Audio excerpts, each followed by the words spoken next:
a moment. All right, here's the question submitted for the fellas today. One of the two we have. Phil, I saw you hit a shot over someone's head a few years ago. Could you hit one over Peter's head now?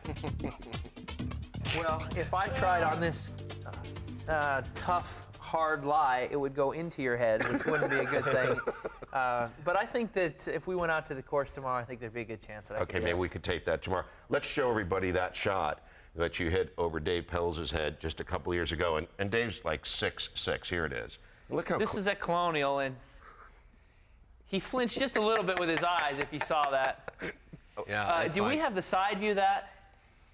If we have the side view, what was interesting was that it was above his head before it was even halfway there. And what's interesting about that shot is I actually have to have somewhat of a firmer lie to get it to jump up quick, because what happens is on a soft lie, if I go in under and hit the ground first, it just goes right underneath the ball. But if I can hit it on a little bit firmer piece of ground, as I hit the ground first, it pops the club right back into the ball, which is how I get the ball going vertically. And this is a little bit too firm.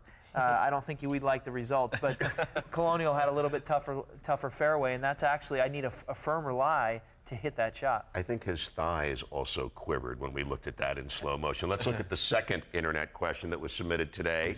And that one, I hope it's not hitting something else over my head. Is it easier for you to hit a knockdown shot with your shorter swing, and could you show us how to do it? Well, it is easier to hit a knockdown, and basically the knockdown is just a reduced full swing. And the reason that it's easier for me to hit now is because the swing now is more on plane. It's not based on timing. And when I would shorten my golf swing, it threw off my timing. And so now that the swing's on plane, it doesn't matter really what the timing is so much, because the club is square to the target line. All I do on hitting a knockdown shot is take 2 extra clubs and swing easier. That's all I do. When I have a shot into the wind, I just grab 2 more clubs, because that does not allow the ball to reach its full apex. That's how it stays down, by hitting it easier. As I try to hit the ball firmer or harder into the wind, all it does is create more spin, and it gets the ball to rise up. So I don't alter my swing any. I want to keep it as simple as I possibly can. And now that the swing is on plane, the shot is much easier. Not only that, I think his golf swing being a little wider, he's shallower actually at the bottom. And I know Jack Nicklaus always tried to feel that he was going to be shallower. I think a lot of us think that we're going to have to hit down on it and trap it, and that actually creates more spin. So what he's saying is actually very accurate, and the wider arc shallows him out through the ball, which is great for the wind. And I think I've seen some really good wind shots from him lately, and you'll see a lot more. I think 2-iron today, 225 yards into 16, 12 feet from the hole. Yeah, I'm okay with that. I like that. Let's talk a little bit about your mutual short game philosophy. Thinking about just from the edges of the green and maybe work a little bit back. What do you think about? What do you try to do? Well, I think that Rick and I have talked about short game, and there are really 2 ways to go about chipping. And the way that is most commonly taught is that the arms and the club move back at the same pace. Now, this works well because it's very simple. It's one that I choose not to do. I choose option B, and option B is basically to not move my arms that much, make it all wrists. And if you notice how far the club is and how little my hands have moved, they haven't even gotten outside my leg. And basically, my hands work very well together, and so I try to integrate that more into my game. And by having more wrist break, I have an aggressive shot into the ball. I have to accelerate the club head. When I get my arms going back too far, now I've got all this energy for such a short little shot that I've got to slow down, and it makes contact very inconsistent for me. So what I do is just the opposite, is use all hands, and then I'm going aggressive into the ball. Would you hit a couple from sort of this end of the set to the hole over here for us? Sure. Now, the first one, which is a little bit longer, you can see how much energy there is. The second one, I just keep my hands right here, and you can see how it's a different shot. See how there's also a descending action. When he did the little one this way, and I'll do it from a right-handed version for everybody, when he went this way, basically that little hinge created, as he said, a lot less motion, and yet a beautiful angle of the club head. So from here, he could work back down and still keep the club shaft in his left arm. And for him, I'm saying from a right-handed golfer, more in line we see people do this, and then they get real flippy on the forward swing. So I do like this as well. I like a little hinge and a little, almost a punch procedure for a chip shot. I think it's more consistent. And if you notice, the second one had a lot more spin. The first one came off higher, a little bloopier, if you will. I'm sorry, the first one did. And the last one that I hit that was all hands, it has much more spin to it. And it's just easier for me to control because contact seems to be more consistent. And on such firm greens, I need that little extra spin. I want Phil to show people again. Do that again, Phil. And I want people to see after your post-impact where you are. You do this better than anybody, I think, from a short game perspective. One thing that I know you work constantly with with most of your students is not letting this club pass the arm. Right. And that's just a given. You just can't do that. That's right. You have to have this motion together.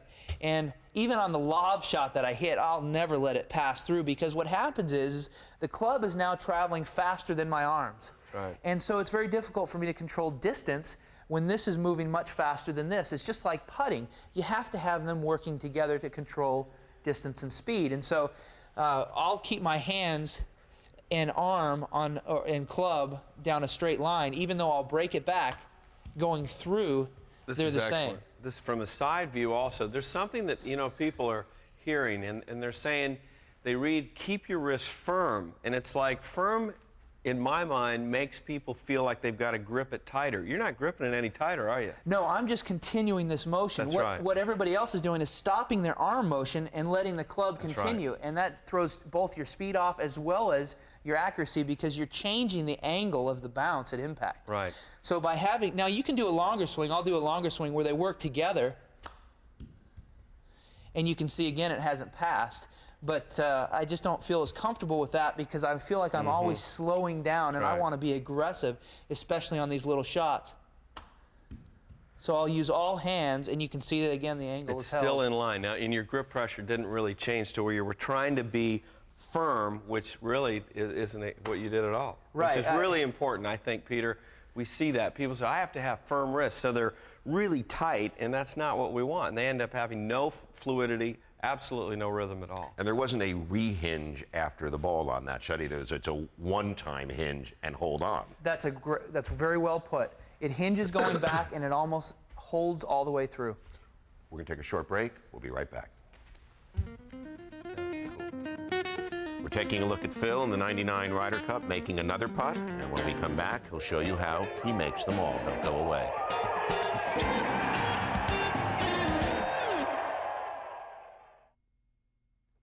Especially for a fellow with a tee time tomorrow, you're going to get the watch at the right time. Let's talk about putting.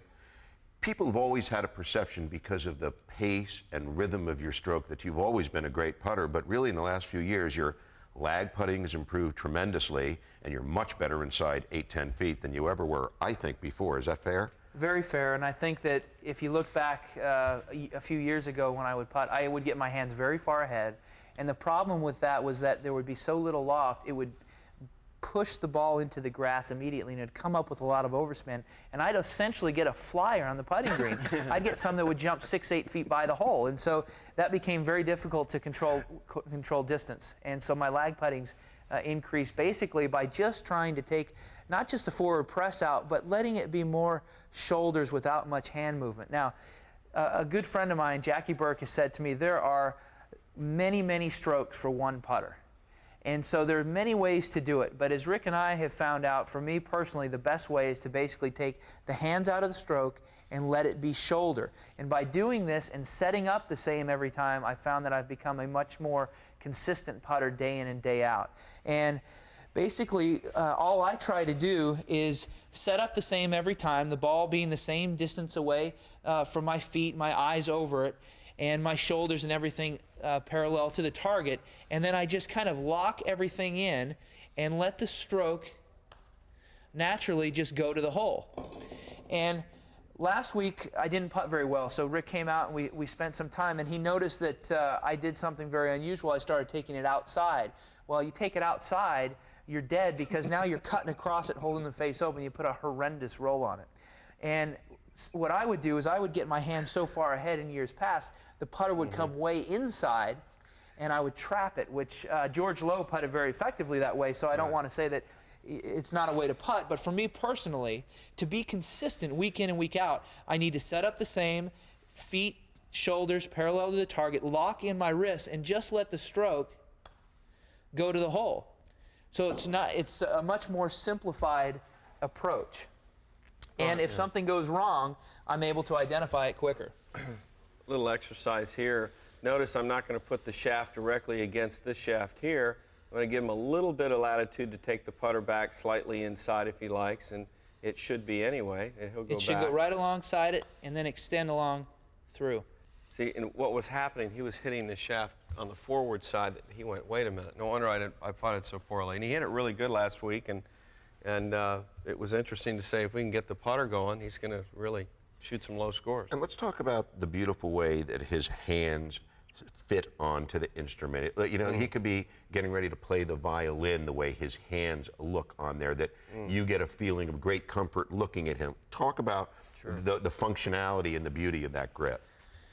Well, we really haven't done anything to the grip as far as my hands, other than try to lock them in and simplify them. Before, there was so much movement that it didn't look very natural or comfortable. And Rick got me to the point where I basically just lock everything in, and it's okay to get my hands forward, but once I get it up there, just lock it in and let my shoulders stroke it so I take all this extra movement out. Make the observation about how his hands are working beautifully in opposition, how his forearms are parallel to one another, and what that does for the consistency of the stroke. Well, what you're going to see here, arms, shoulders. Shoulders, very important in Phil's case to be parallel to the target line, and the arms. Now, if he takes his left hand off the putter grip, take a look at this grip, and let's open it up and show people where you put it.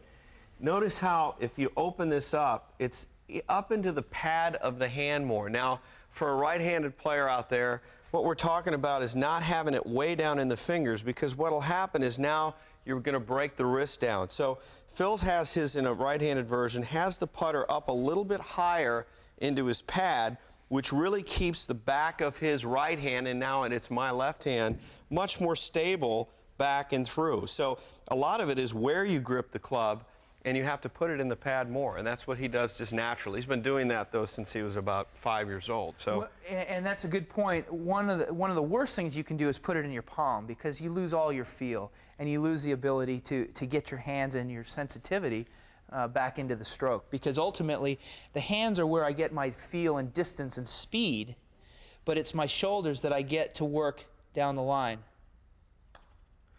see, so when people say that they try to lock their hands out, Phil's not saying that he's trying to take all the feel out of his hands. His sensitivity in his hands and fingers are huge. And then he's just, from there, he's feeling the distance with his fingers, but then he's making the shoulders work, but he's still feeling it. A lot of people think, handsy, but he has feeling in his hands. It's not flippy, and that's what we see. We see so many people take it back and flip it. They'll go back and then they flip it forward just like they chip poorly. Now, go ahead, Phil. Well, I was going to say, when I'm putting my best, the feeling and sensation that I have is that of the club extending to the target as long as I want it to. I could cut the stroke off short, or I can just keep it going, and the ball is rolling on that line. Now, if I get my hands active, the face gets manipulated, and every time I extend, the ball's shooting off one way or the other. And so that's when I'm putting poorly. But when I'm putting well, I feel as though I can follow the club right to the hole as long as I want to, and it goes down that line. What a perfect way to finish We're going to the see more segment. of those tomorrow. Well, we'll come back, talk a little more putting in just a second. Don't go away. Okay. Cool.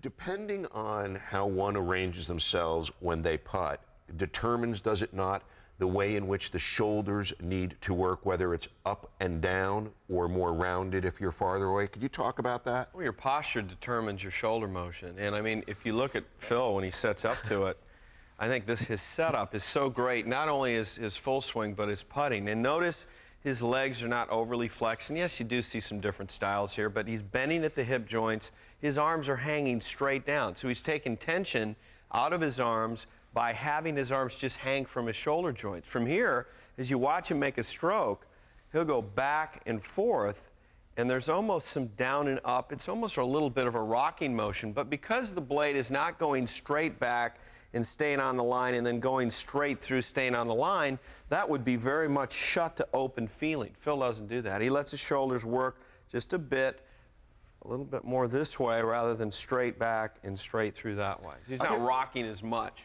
Well, I was just going to say, if you notice the thing that Rick pointed out about my arms hanging down, my arms are very straight. There's very little bend in them, and I have a very short putter. It's 32 inches, and I'm 6'3", so I'm a tall individual for the most part.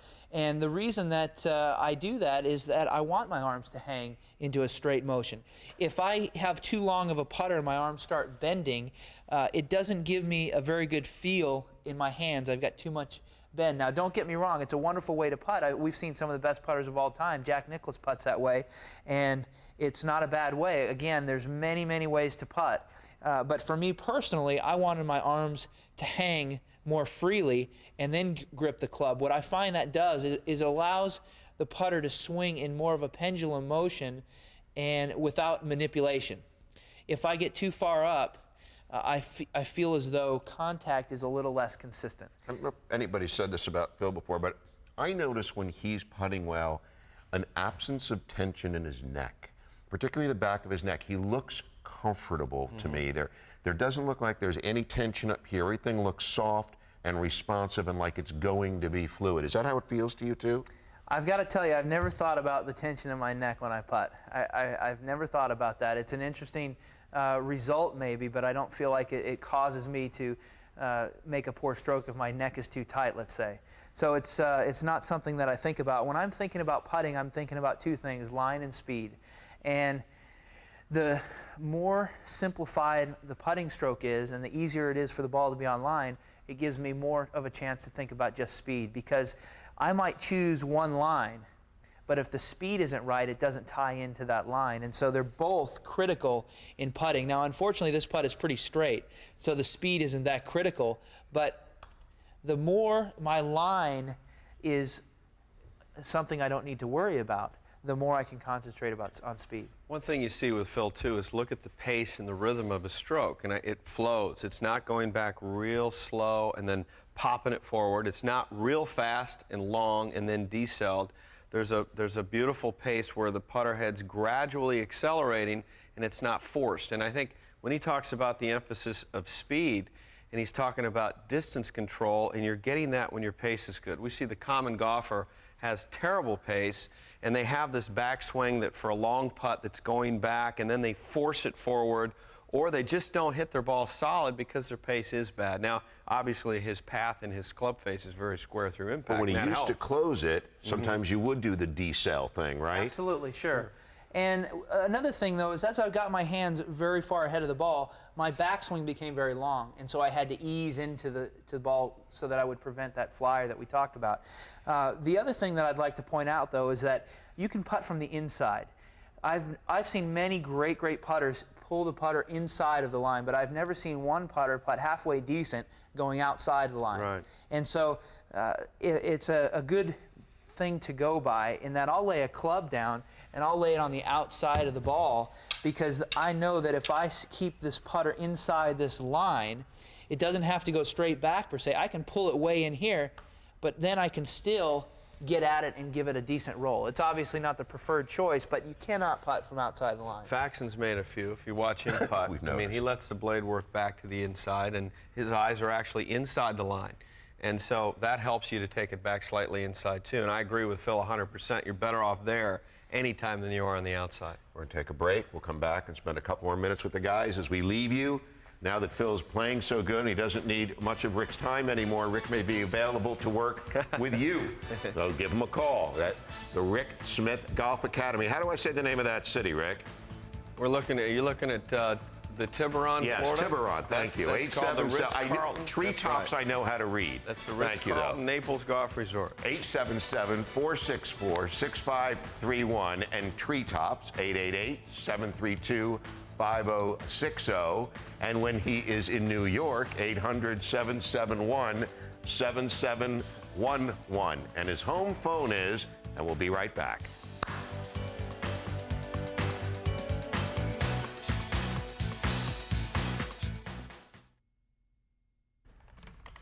talk a little bit about what we should all be learning from what happened here tonight. Put this in perspective for the players at home.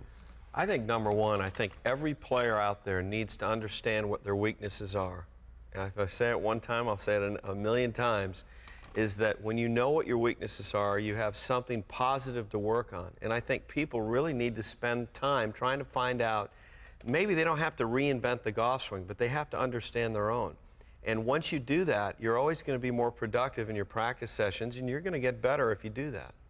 Do you feel like you're a better coach of your own swing when you're in the middle of a round and things go slightly the way you don't want them to? Well, when that happens, I try many different things. I try to identify the problem, and then I try to solve it. And so during the round, I'm constantly either trying to fix what has been going wrong, but more importantly, after I decipher what the problem is, I try to hit a good shot, meaning I don't necessarily try to fix the bad shot per se, as I do try to hit a good shot coming up. And I think that keeps me working out of the positive as opposed to the negative. And the other thing is that simplifying everything, whether it be in chipping, whether it be in putting or ball striking, leads to more consistent scoring, and it leads to a much easier way to fix any problems that do occur. Give us a sense of how good he is as a student. Why is he receptive? Why is he a good student? I mean, he's an outstanding communicator, number one. I get feedback from Phil, whereas if somebody were to look at me kind of puzzled and not really asking questions or what did you see, he opens up and tells me what he's feeling so that I'm learning along with him as to what feels right or what feels wrong. I can then be more receptive to the right answer and to what my opinion is based on some of the things he's feeling. Because in golf, sometimes your feel will lie to you. Phil has gotten to the point where his feel isn't lying to him anymore. He knows the correct answer. And I think that's the objective of every player, again, is to be able to do that. Great pleasure to be with you. Great to see you, Peter. Thank you so much for taking the time. Great round today. Thank you for being with us, everybody. Good night.